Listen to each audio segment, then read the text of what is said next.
नमस्कार दोस्तों, आपका स्वागत है हमारे चैनल फ्लो इन भक्ति में। चलिए जानते हैं चैत्र कामदा एकादशी के बारे में। कामदा एकादशी चैत्र मास के शुक्ल पक्ष की एकादशी को कहते हैं। इस साल कामदा एकादशी का व्रत 8 अप्रैल को रखा जाएगा। इस दिन भगवान विष्णु की विधि विधान से पूजा की जाएगी और भगवान विष्णु पीले वस्त्र, पीले फूल अर्पित किए जाएंगे और पीले फलों का भोग लगाया जाएगा। कामदा एकादशी का व्रत 8 अप्रैल सोमवार को है। इस दिन भगवान विष्णु की पूरे विधि विधान से पूजा की जाएगी और व्रत रखा जाएगा। हर साल चैत्र महीने के शुक्ल पक्ष की एकादशी को कामदा एकादशी का व्रत होता है। इस दिन भगवान विष्णु की पूजा की जाती है। ऐसा माना जाता है कि कामदा एकादशी पर व्रत रखने और पूजा करने से सुख, शांति, धन और खुशियां मिलती है।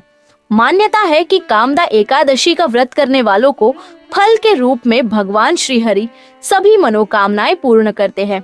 इस दिन विशेष रूप से भगवान विष्णु की पूजा करने का नियम है। एकादशी का व्रत बहुत खास माना जाता है।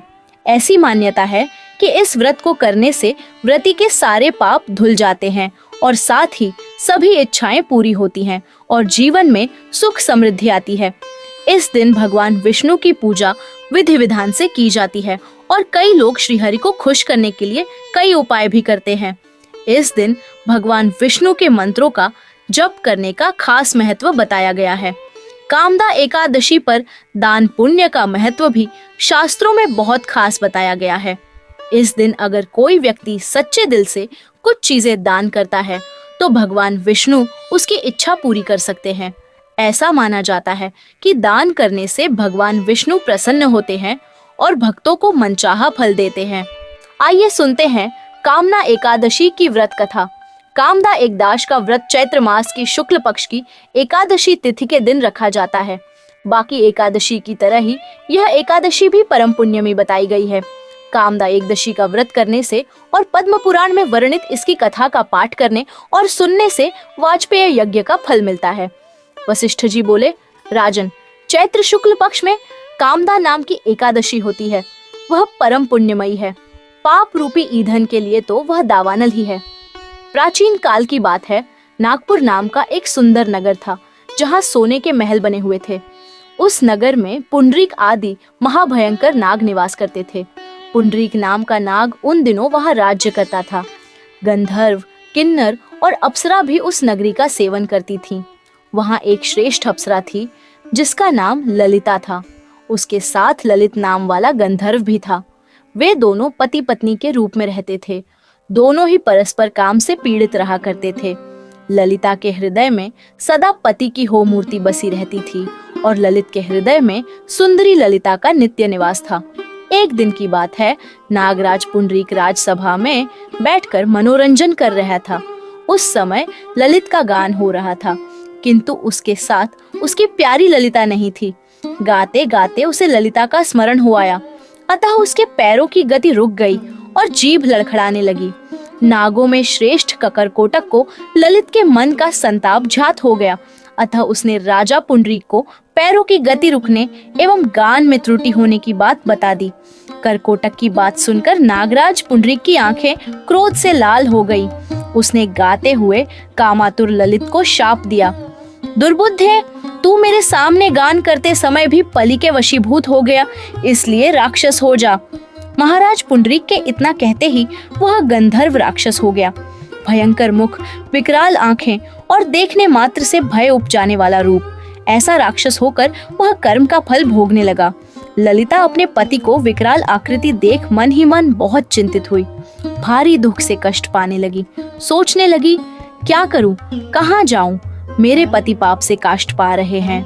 वह रोती हुई घने जंगलों में पति के पीछे पीछे घूमने लगी। वन में उसे एक सुंदर आश्रम दिखाई दिया जहाँ एक शांत मुनि बैठे हुए थे। उनका किसी भी प्राणी के साथ वैर विरोध नहीं था। ललिता शोधता के साथ वहीं गई और मुनि को प्रणाम करके उनके सामने खड़ी हुई। मुनि बड़े दयालु थे। उस दुखिनी को देखकर वे इस प्रकार बोले, शुभे, तुम कौन हो, कहाँ से यहाँ आई हो, मेरे सामने सच सच बताओ। ललिता ने कहा, महामुने, वीरधनवा नाम वाले एक गंधर्व है। मैं उन्हीं महात्मा की पुत्री हूँ।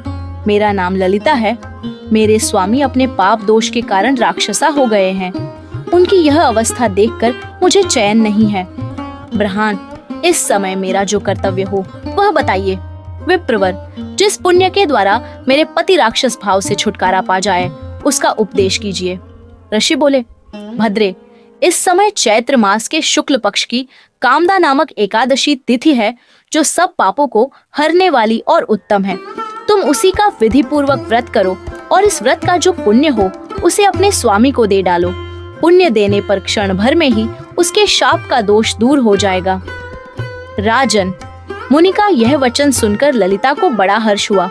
उसने एकादशी को उपवास करके द्वादशी के दिन उन ब्रह्मर्षि के समीप ही भगवान वासुदेव के श्री विग्रह के समक्ष अपने पति के उद्धार के लिए यह वचन कहा, मैंने जो यह कामदा एकादशी का उपवास व्रत किया है उसके पुण्य के प्रभाव से मेरे पति का राक्षस भाव दूर हो जाए। वशिष्ठ जी कहते हैं, ललिता के इतना कहते ही उसी क्षण ललित का पाप दूर हो गया। उसने दिव्य देह धारण कर लिया, राक्षस भाव चला गया और पुनः गंधर्वत्व की प्राप्ति हुई।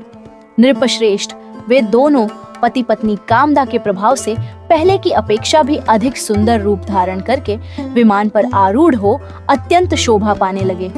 यह जानकर इस एकादशी के व्रत का यत्र पूर्वक पालन करना चाहिए। मैंने लोगों के हित के लिए तुम्हारे सामने इस व्रत का वर्णन किया है। कामदा एकादशी ब्रह्महत्या आदि पापों तथा पिशाचत्व आदि दोषों का भी नाश करने वाली है। राजन, इसके पढ़ने और सुनने से वाजपेय यज्ञ का फल मिलता है।